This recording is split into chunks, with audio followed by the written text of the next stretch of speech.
I'll give you a brief introduction. I think you know we have a couple of cast members here from The Martian, and Sebastian plays astronaut and flight surgeon. So, Chell, he may have some questions for you. Chris Beck is his character, and Mackenzie Davis plays a flight controller named Mindy Part. And they've had some interaction with our employees today, and we've taken them on a tour. And I did want to say, Scott, congratulations on getting to the midway point of the one-year mission. We've been thinking about you today. Hey, it's good to talk to you, be able to talk to you guys today. It's interesting for us. We're looking forward to watching the movie. Thank you, Ellen. It's a big milestone, but I'm not going to start counting days down yet. I think I'm going to wait until March. Then I'm going to allow myself to count how many days I have remaining, counting up for the time being. But great to see you guys there. And, hey, if you got any questions for us about living in space, this is a great spaceship we're on. And, similar to, I guess, what you guys were, telling a story about in some respects going to Mars. I always have more basic human questions than technical ones, but if you could have anything right now, what would you want to have?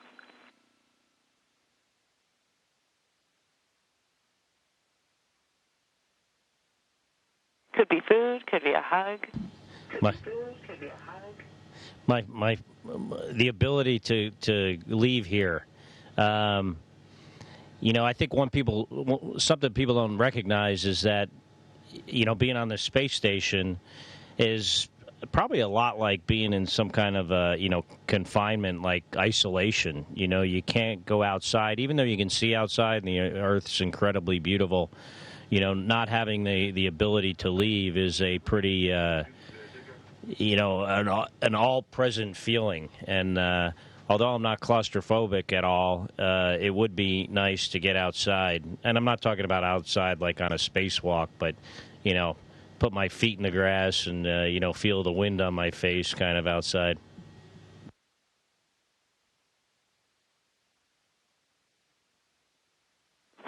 Joe, how are you? So I was just wondering, because I guess I was playing a flight surgeon, and my character ended up doing all these spacewalks, and so I guess what I learned is that it's not so black and white, obviously, what you guys do up there. And so I was wondering how many times do you get to go on spacewalks on a daily basis? It's great. Well, first, let me say it's great to get to chat with you all. Like Scott said, we're very excited to see the movie, and I've read the book a couple of times already, and it's neat to see the people that are picking up these roles. Scott and I, Scott's been in space for 300 days, over 300, almost a year now, with all the consecutive time that he's been in space on previous missions. And this, of course, is my first mission. I've been up here for about 6 weeks, but neither of us has had the opportunity to do a spacewalk yet. But we are currently scheduled to do 2. We'll do a spacewalk at the end of October and maybe one in early November. And we're both really looking forward to that. It's, I think, an exciting opportunity, also a very challenging and technical type of work that I think we both enjoy doing that sort of work, accepting that type of challenge and trying to do a good job. The other thing I was going to ask is one of the things that I actually did for research, which was kind of helpful, was I was looking up what you guys do on your Instagrams, which is kind of funny from time to time. To keep up with you guys. But I was wondering, I know you've got so many things going on up there and you're constantly busy, but is there any time at all where you guys get to play pranks on one another or something of the sort?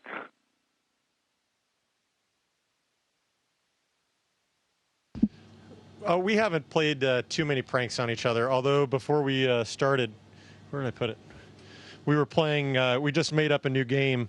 We found this elastic band, and we were guarding the opposite ends of the lab here and playing kind of space soccer. So that was a kind of a neat game. I don't think we've played any real pranks on each other yet.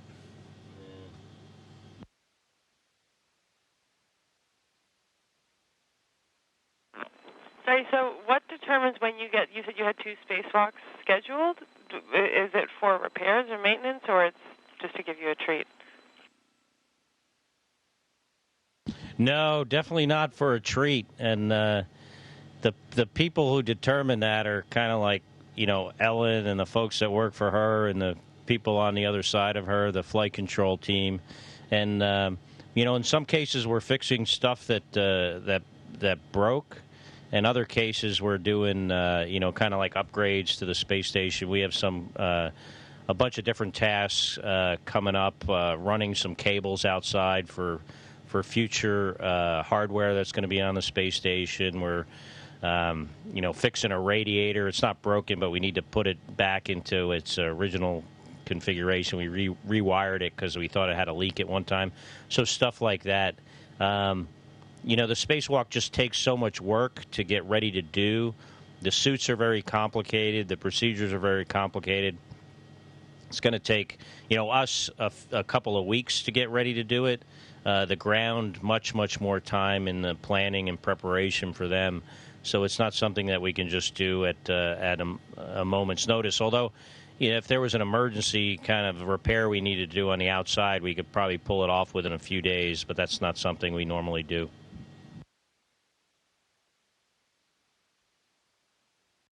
I know you guys said you were gonna watch the movie, which we're both excited for you to see. But where are you going to watch it? I mean, what is there a specific?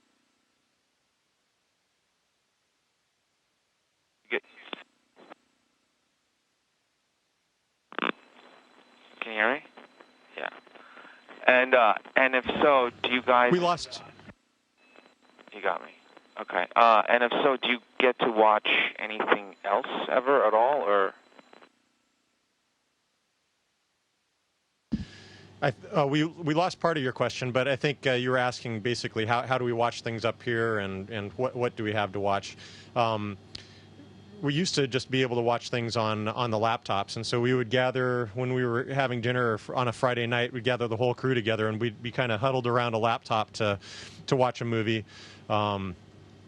Very recently, we had a projector sent up that helps us with our training, but we can also utilize to watch movies. And so we have a large screen that we'll pull out, and it's about half the size of a hatch, and we'll point the projector at it. And so it's our kind of a Friday night treat to watch a movie together as a crew. And we're very fortunate in that frequently we have. We work with the studios, and they'll send up fairly recent movies that we get to watch, and we have a fairly extensive library of space movies and action movies and comedies that we like to watch as well. I watched Hot Tub Time Machine 2 a few weeks ago. I wasn't in that. That's funny. That was probably a good thing. Yes, you're right. Mike, do you think that after you return, in April, that you'll go back up to space again, or is this your last journey? I like, going to space. I enjoy the mission. I, enjoy the challenge. I'd like to have the opportunity to do it again, but, I'll, at that point, have well over 500 days in space. And I think my colleagues probably wouldn't appreciate it too much if I was going up here again, but you never know.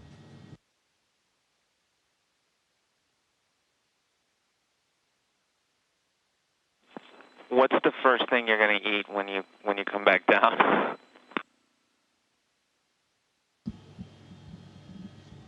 Probably a salad.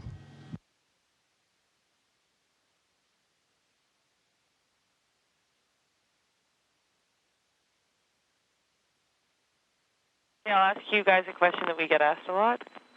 Having read The Martian, how well do you think you could survive by yourself on Mars in the same circumstances? I read The Martian about a year ago, and then actually just reread it this past summer. It's a tremendous story, and I think one of the things that really appeals to me is how I think technically accurate, even though it's set in the future still, that it seems like really tried to to make it accurate as possible. And frankly, I don't know that I would have the know-how to MacGyver all of the different systems to, scrub carbon dioxide and create oxygen and do all of the things that the main character, Watney, does in the book.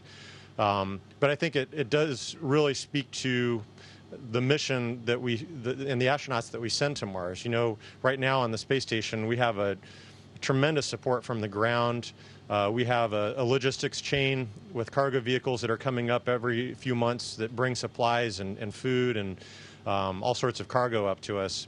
And when we have that mission to Mars, the astronauts that go there are going to have that depth of knowledge and expertise to be able to fix systems, to have somebody that can, that's a physician maybe that can help if anybody gets ill. There's going to have to be a lot of cross-training and a lot of technical know-how.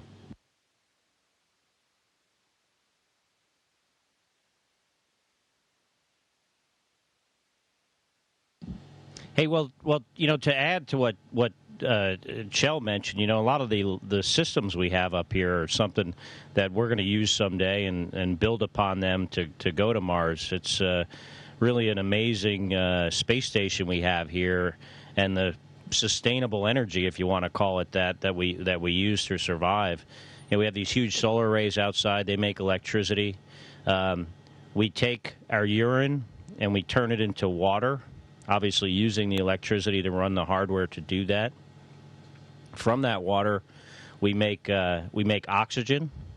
We also, have a system that scrubs the carbon dioxide out of the atmosphere, and it, those two systems that make the oxygen and scrub the carbon dioxide, then combine in another system to make more water. And it's it's almost a closed loop system. Occasionally we have to add water to it. We get energy from the sun, but it's really a state of the art renewable energy system that someday we're going to take to Mars, or a version of it. Recently we've grown lettuce on board, so we have the ability to use the resources to produce food, and hopefully we'll learn enough from that to where when we do go to Mars, we'll be able to grow our own food, because, the resupply chain is going to be very far away from us, when we get there. How did you grow the lettuce? So we had these, we don't have dirt, but we had these, pads that had some food in them, basically. And then we, kind of like, I guess, a hydroponic almost system that we had some LED lights, and we added water to the seeds, and it grew very well, and it was actually not only did we enjoy eating it because it tasted good, but it was good nutrition, and also gave us a little bit of satisfaction from growing our own food and watching it grow and seeing some green on board, which is a kind of an uncommon color up here. It's good to be able to achieve something in space.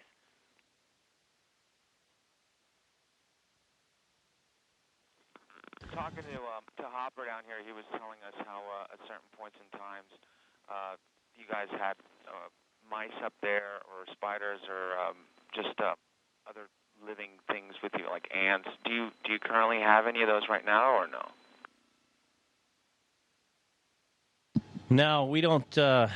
We didn't get any mice on the HTV Japanese vehicle, and we used our mice that we had on board earlier for the last research. It's quite possibly we might have some, might be a JAXA experiment that has some living organisms. I know we had some worms recently, microscopic kind of worms. I'm not sure if they're still alive. We got over 400 different experiments going on up here throughout the year I'm here, some of which we're very involved in, some of which are kind of self-contained, that, you turn it on and it kind of does their own thing, and they fly the samples to the ground or analyze the data on the ground. But, right now, no significant living things other than the 6 of us. Is there a part of the Earth that when you guys pass over it every time, like a country or a continent or something that looks striking to you, that you look at it and you go, you know what, I'm going to go there as soon as I'm down? I think that's one of the obviously one of the real neat things about being up here is just over the course of the day, you look down through the window and you can see different parts of the Earth. Australia is very striking. The colors, the reds and yellows and browns.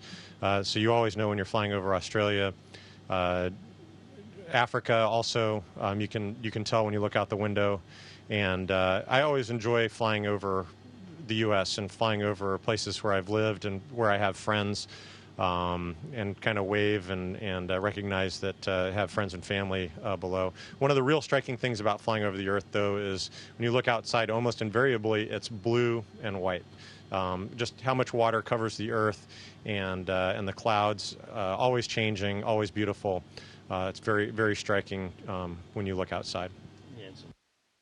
And just to add to what Chell said, I always find it fascinating that the places that are the most appealing, aesthetically on the Earth, are the places that are generally harder to live, like the water, reefs, the Bahamas, things like that, and deserts are incredibly beautiful, where the areas that have a lot of forestation and North America, Europe, things like that, Asia, where a lot of the people live, don't look as beautiful as some of these places that are less less easy to survive in, maybe like Mars.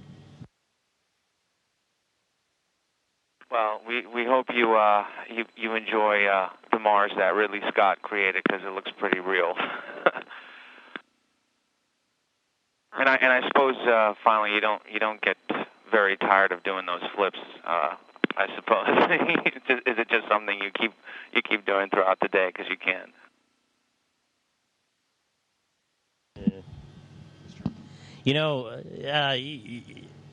We're pretty busy working, so we don't do that kind of stuff too much. But I'll tell you definitely get better at it the longer you've been up here. I can do a pretty mean flip now after being up here for almost a year total. And I'm getting better at it. Can we see yours, please?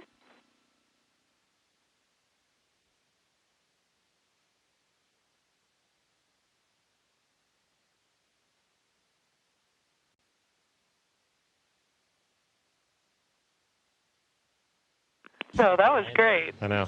I went for the double, but I didn't stick the landing. No, yeah, he did hook his feet into that pole on the bottom, but that was really impressive.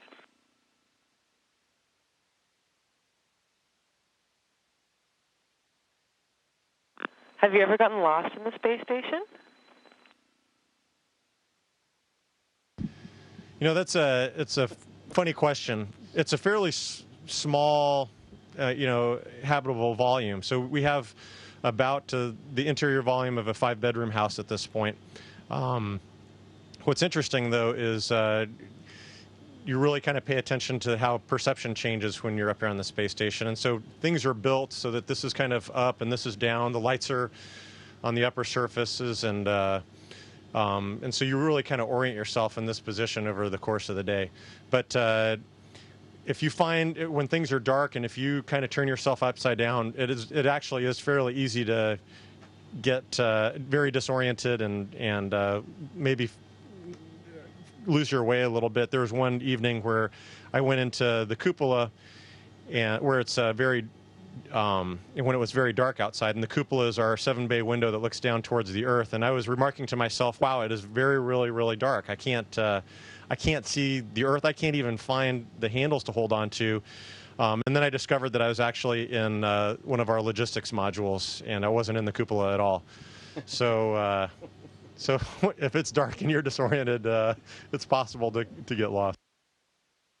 I've gotten lost in my crew quarters when you have an alarm that wakes you up in the middle of the night and the lights are out and you can't find the door because you think you're completely upside down. What are your two watches for? Well, one's to tell time, and it's got some fancy alarms, and the other one's a sleep study that measures how much light and acceleration, so it can tell sort of when you're sleeping, and it's a science experiment.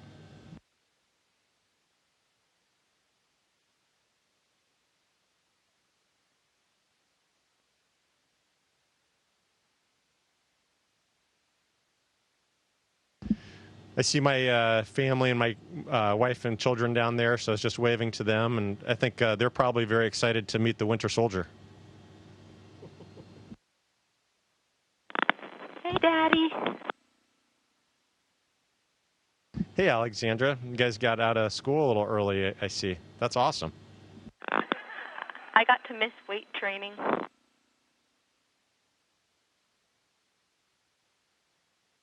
I still had to do my weight training up here today. Hi, Daddy. Hey, Tor, how are you doing, buddy? Good. I like your shirt. Thanks, Daddy. He's really You your got to get a high mini-me five today. from the Winter Soldier, okay? What's that, sweetie? He's really your mini-me today. Oh. Hello. Hey, Kai. It's great to see you guys.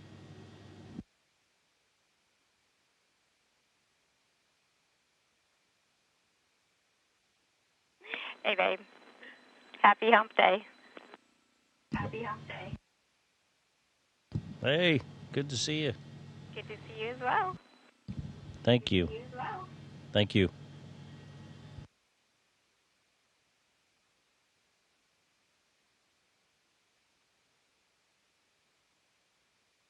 Well, thanks for joining us today, Scott and Jill. It was fun for us to hear your answers and to give them a chance to ask you a few questions, and hope you have a good rest of the day.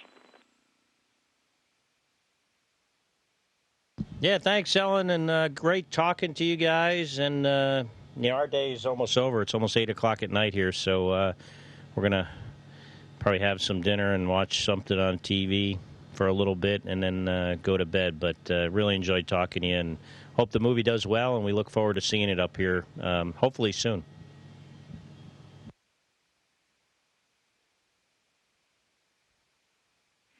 Thank you, cast members of The Martian and JSC Center Director, Dr. Ellen Ochoa.